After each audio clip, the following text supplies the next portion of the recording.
we're going to be getting into the plants that can be grown, but one of my goals is to grow food with gray water. I want to be growing my lettuce, my salads, from and that part of that means increasing surface area, increasing the square footage for plants to grow.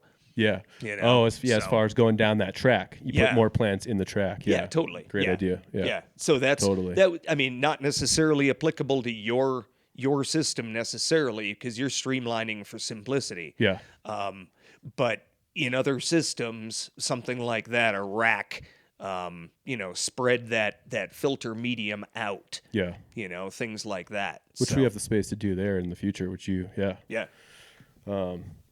And so in all of this research and trying to figure out how I wanted to do my system and where I wanted it to play out and how I was planning on servicing it, years and years of doing research and talking to homeowners and earthship builders and people who have done this and things that were working, things that aren't working, things they love, things they didn't like, whatever.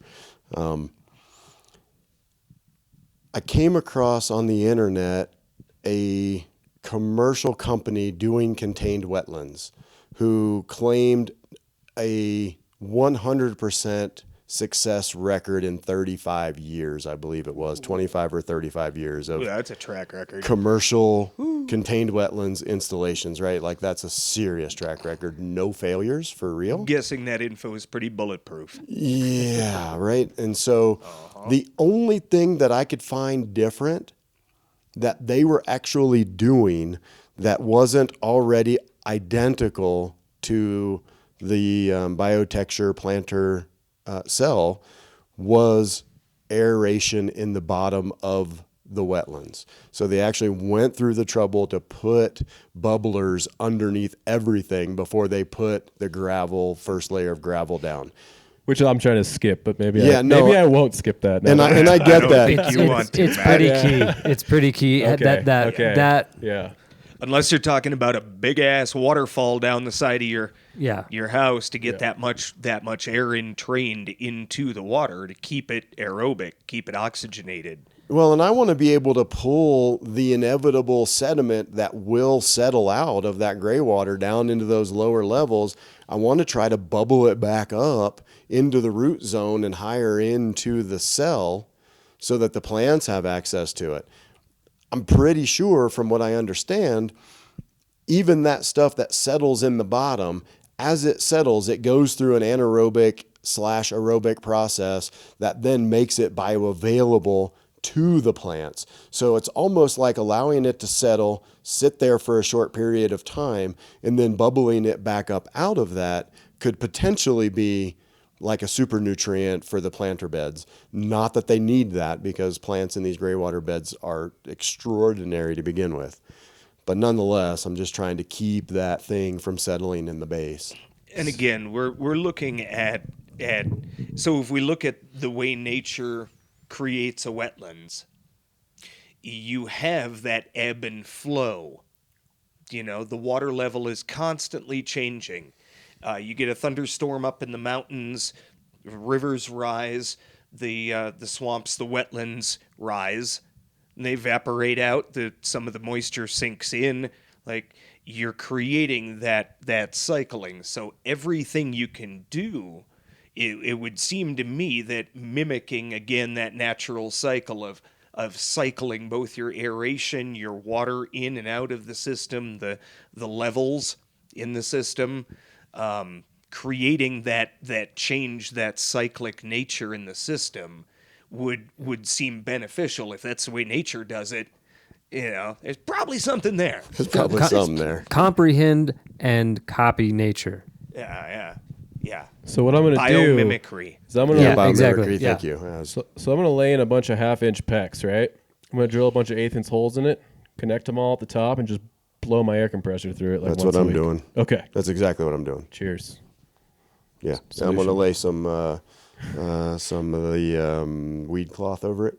Oh, nice. To make sure the stuff doesn't filter all the way down and clog them up. Oh, yeah. But yeah, no, I'm just going to hit it with my air compressor every 2-3 times a month. I don't know. We'll see how it plays out. But yeah, just... Okay, I'm going to lay in the pecks before I deal with that stuff. Inspired by y'all. If it doesn't work, it wasn't us.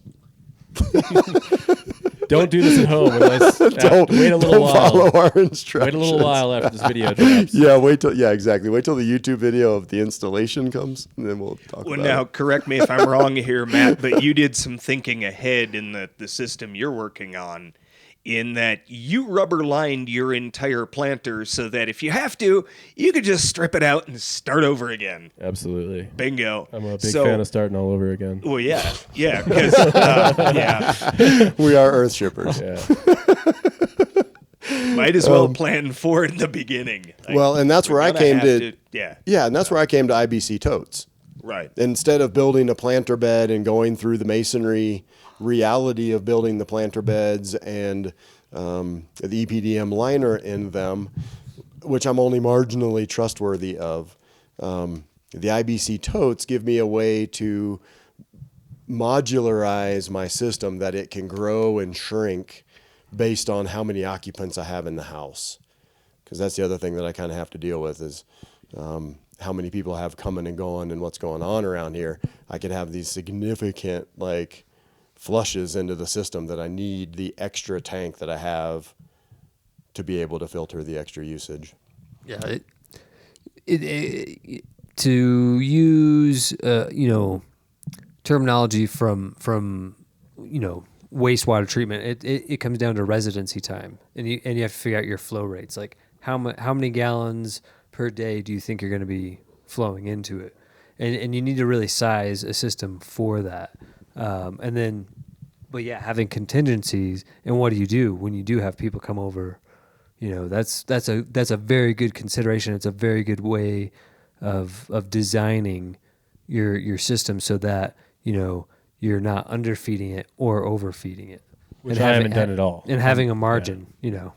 Yeah, and that's, again, back to the modularized, so that if for some reason out of the 3 units that are living on that system, if 2 of them are out of town, we have to have a way where we can either isolate or move water differently in order to keep the cells alive, but still filter water and not.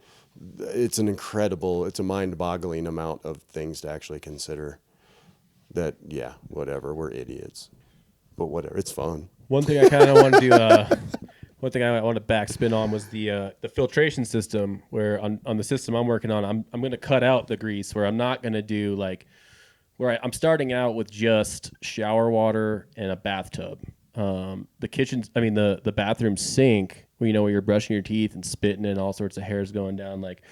We're not going to plumb that in first. We're going to see how the system works without that. And it'll be interesting because I've been doing tests here in my little apartment as I'm under construction. I live in a construction zone. But I have a GREYWATER sink that I use, and I basically just wash my hands and brush my teeth in it. That's really all I use it for. And I'll say after there's about 2 gallons of water in that bucket gets funky. Yeah, I've seen it happen too in a 5-gallon bucket where it's just, I have a thing with spit too. It's just kind of repulsive. And really the filtering starts, put a filter in your tub, even in your, even if you're hooked up to the grid, you don't want to be plunging out your shower every week, so just, have a good screen at the beginning of where the water's going right down the drain. I feel like that helps a ton. Absolutely. Because we're going from the shower and the tub into a 55-gallon drum in the ground. So, that's where I'm at right now with the system. So you're going to be seeing everything that goes in that 55-gallon drum. You pop the lid and it's just going to be gnarly. Yeah, it's going to be interesting. Okay, so that brings us to the last conversation that actually I believe the group of us had about filtration and different ways to do that. And Eric brought up a great idea. Currently, what I'm working with is probably 8-inch or 10-inch PVC pipe filled with biochar, trying to inoculate biochar through my GREYWATER filtration for my garden. And then to enhance the aeration in these modularized wet planter cells, I'm putting in vertical garden towers in the center of them. And so my recirc water actually recircs to the top of a vertical tower that also has a biochar center in it that can be pulled out and reclaimed into the compost. Eric brought up a brilliant suggestion about crushed glass and the potential of using crushed glass in these cycles.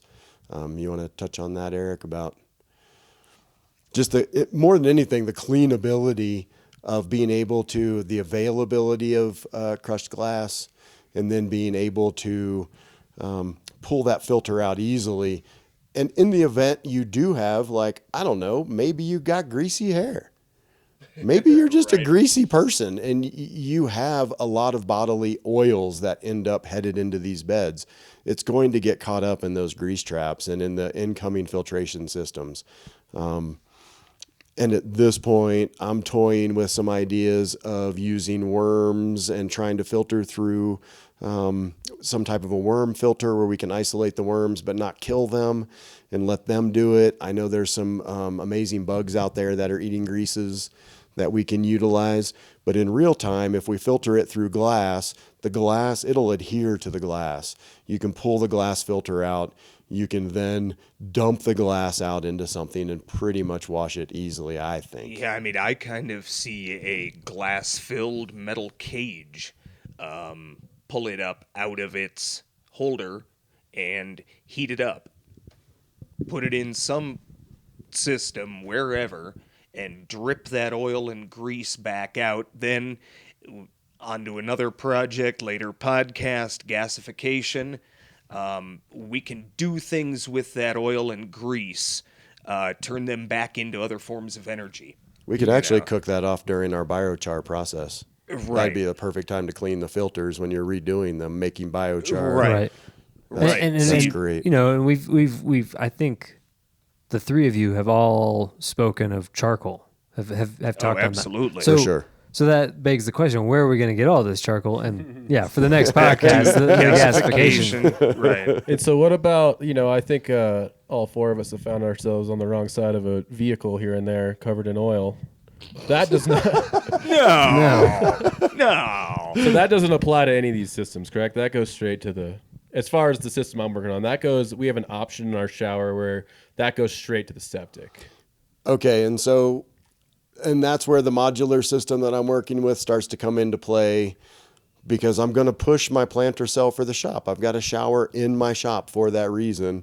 I want to see how far we can push it. I want to come out of the shop covered in 50 weight and anti-seize and jump in the shower and shower like a normal human and not worry about it, and see if we can actually develop a planter cell that can handle it. Because I can isolate it from the rest of my system. Mycelium? Exactly. You took the words right out of my mouth. If we're talking of cycles of life and nature and biomimicry, then where's that solution in nature? And how can we invite that solution? Sunlight, but also, the mycelium. So can you take that water and can you run it through a bed that has been inoculated with mycelium and then, monitor that and make that part of the filtration and also, system and that's where it's also, testing the water is on a regular basis. I mean, even after in a household system, it would be wise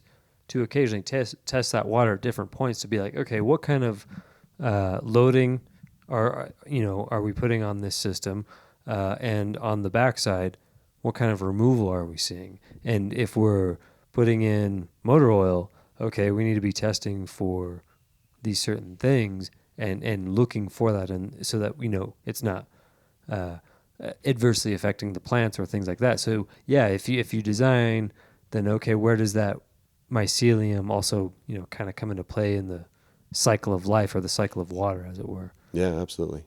That's super cool, because if we were able to put a medium combined with glass that we could essentially recapture and make that part of the filtration system, right? So you're filtering all of the oil and capturing it in a linear fashion that then gets back inoculated with mycelium. By the end of that, you've lost most of the petroleum base out of what you're doing if we plan it correctly. Distilling, maybe? Is that with the heat from the gasification I just want to capture it and drop it out, because it's going to skim, right? So if because we can't allow gray water to hit the atmospheric air. So once it goes down the drain and it passes the P trap, it can't ever see daylight again. But if it drops into, because mycelium is going to grow in the dark, So if we drop it into something where it can skim and all of the petroleum gets skimmed off the top, where the mycelium actually has access to it, I don't know. It's definitely worth conversation. Yeah. Out of doubt. I think because I can isolate the circulation, so I'm willing to try it. I think it'd be worth investing in the initial design. Build yourself a setup where different types of filter cartridge can be installed. Yeah. You build yourself a socket. Yep.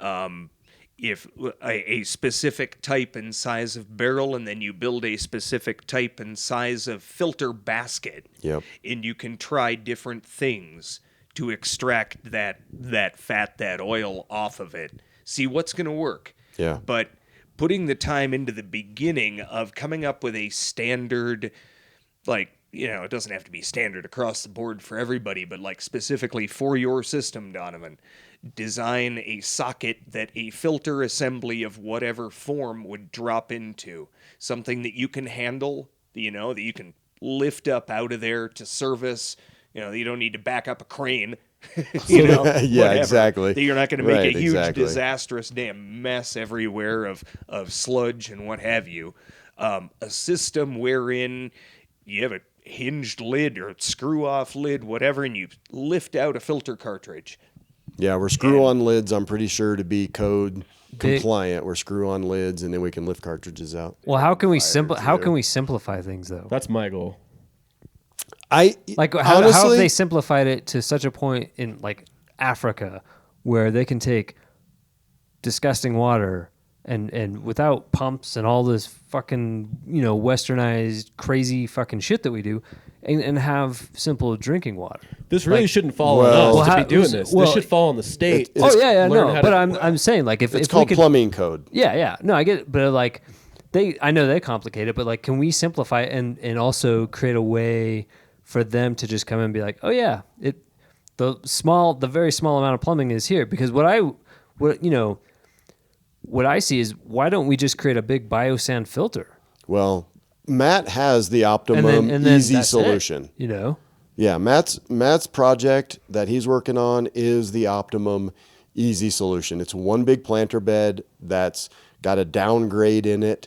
Personally, I would have put the water at the top end and let it flow into my holding tank, but I get the issues with the situation as to why they got to do it the other direction. But nonetheless, that's exactly what he's doing. I'm just trying to do it on a smaller modular scale. Right. Because I want to be able to isolate, because I'm a freak. Right. Well, like, what? Okay, I'm going to take over the drawing board here. Go with it, man. I think I've got it as easy as I can get it and still get through code. You have your water coming in here. It's your gray water. It's your influent. So this is your influent. And we're going to contain it. And then how do we create, water, clean drinking water, signified in blue here, or not necessarily clean drinking water, but clean water, that's your effluent. Yeah, if we can just get water that doesn't have that gray water funk to it. Yeah, and as simply as possible. So in Africa, they have biosand filters. Putrid water goes in, a biophage that lives at the top eats every nutrient that comes in. And it's actually, I believe it's an aerobic, it might actually be anaerobic, but then there are different gradients of gravel. So it's not just fine gravel, so you have bigger aggregate. And you can find it on the internet, like the specifics. But these different layers of gravel, and then by the time the water gets to the bottom, it's 99.9% pure. And so with gray water, and it's super simple, no pumps, it's gravity, it's There's a reason swimming pools use sand filters. Right. It's great at taking out all the way down to like skin particles. And you're talking about a massive surface area. Crushed glass is going to have same kind of idea and the cost of that is multiple sizes of aggregate in there. Jeff, while you're at the board, I had a question. Plenty of room to support bioactivity in there, plenty of surface area. Yeah, again, having a system where you could just drop in these different systems, start with coarse masonry sand, fine sand, like you're saying, like layers of different gravel. Yeah, and all I the think way we should down, actually and, probably do that as like- we're testing all of these. I'd actually just try the different filters to see what happens. Yeah, we start 'cause talking about part of the scaled down thing that I want to do is, to interrupt, go ahead. Is basically create that and create 55-gallon drums, and we could do it as a proof of concept. Just take one 55-gallon drum, layer it with glass and with these different aggregates, and just save up some gray water, or always put our gray water in it, and then see what we can get out the bottom end, have that tested, and then say, okay, this is what we can remove with this, and try it with the motor oil too, and see if it comes out of the bottom. And I know Elisha's got I think his system is a 3-barrel system that goes from essentially surface water through a contained wetland system that becomes surface water into a 3-barrel system that puts out pure, crisp water. Okay. But it's exactly what you're talking about. But there's a flow rate, and I think there's an amount of materials and cleaning and some other things, because you fill up a 55-gallon drum with sand, Oh, it's heavy. and then you fill it with water, and now it's Oh. wet sand. Right. just Oh, one yeah. last thing on filtering before we start Awesome. Yeah, wrapping yeah, up absolutely. this first episode here. I'd like to see us be able to handle that shop waste, that kitchen waste especially. Figure out a way to deal with that we can get incorporated with the code. Part of this, I feel like, is fine-tuning this stuff so that there doesn't have to be a black water exclusion for all of that good nutrient that is in kitchen sinks. What do we do with it? How can we reclaim that? Let's get that off the black water list and onto the gray water list. That would be part of one of my goals in this is let's get that filtering so that there's a system that other builders, other homeowners can follow that allows us to incorporate kitchen wastewater as gray water instead of black water. And there's a couple of vermicompost systems out there that people are using in way off-grid things. I ran into one woman who's got an actual flush toilet going into a 55-gallon vermicompost system under her house. But can you imagine Whoa. your plumbing inspector needing to have a vermiculture degree just to understand what's going on? Maybe they should. Maybe they should. Hallelujah, brother. Does your vermiculture container hold pressure? Like, I need your worms to hold pressure. Right. Yeah, hyperbaric chamber for your worms. Like, But I'm hoping the permaculture freaks out there and the worm farmers out there know of something that we could actually do in the house where we won't kill the worms, but they do use it as the primary source of food so that it doesn't start to smell because it laid there too long. And they'll eat everything that's I wonder there. if we could buy bacterial cultures like from I know we can. BP after they cleaned up the Gulf oil spill. I don't know about I'm sure those folks. I'm sure they genetically engineered some really cool bacteria to deal with that. Maybe we could just buy a culture. I'm sure they did. I was just reading where someone's got those cultures, and that's what they're talking about for grease traps, and they're selling a service full on. where they take the cultures, they block off the grease trap, they fill it full of the cultures, they let the culture soak, and then they can flush it. Or Right. some ridiculous thing Industry like has that. been relying on biofiltration for years. Right. Like, You got to do something to get that stuff out of there right. because it's right. disgusting. Yeah. All right, y'all. Okay. Thank you so much for the conversation. Does anyone have any last minute thoughts before I give you my last minute pontification? The idea of what if people became small system operators and worked with their local water district or their local plumbing authority and be like, hey, I'm a small systems operator. I want to create a small system, a small wastewater system essentially, and then treat it. Okay, so Jeff, here's Just a what. thought I wanted to throw out there last minute. Yeah, no, for sure. And here's what I've envisioned. Like I've been in suburban America where their backyards all focus in on a centralized fence that runs right down the low spot. in the worst case scenario where systems shut down, it would be so easy to just tear down that fence, put in modularized planter beds, replumb what's coming out of the house of the gray water and push it into those things into a centralized system for all of those houses on that row. Like, this is not out of the realm of reality. Right. If we can get this modularized system to work, and they just know exactly how to size it and drop it in. And suddenly they're building. And so then that comes on to my pontificated moment at the end where we have these systems, they're working. Earthship has them dialed down tight, and they're phenomenal. They grow plants like mad. What I would like to see is the evolution of now realizing that we have this capability, we have this knowledge, we have everything we need to start doing it. The secondary phase of that is what Eric was talking about. How do we commodify that? What foods can I grow in there that don't uptake any of the metals or any of the things that we don't want to ingest? What types of things can I grow in there that I can commodify into a secondary purpose, right? I can grow aromatic herbs and turn them into incense or potpourri or something else, so that now, as I've got this super energized planter cell that has incredibly vibrant year-round growth, one of the things I've seen a lot of these gray water folks do is they just end up having to cut down all of those plants because they just get too big. I've seen tomato plants take over an Earthship window in February with Yay, biomass. fruit everywhere, just insanity. Oh, yeah. How do we commodify that? How do we use all of this additional planter space in this secondary use of water to actually give ourselves some layer of additional income that is essentially passive for us just living our lives? Gray water crops. Exactly. And I think that's the next thing that I start getting into is how to commodify every single water filtration plant in those planter cells. So permaculture folks, throw them out there, man. We're interested.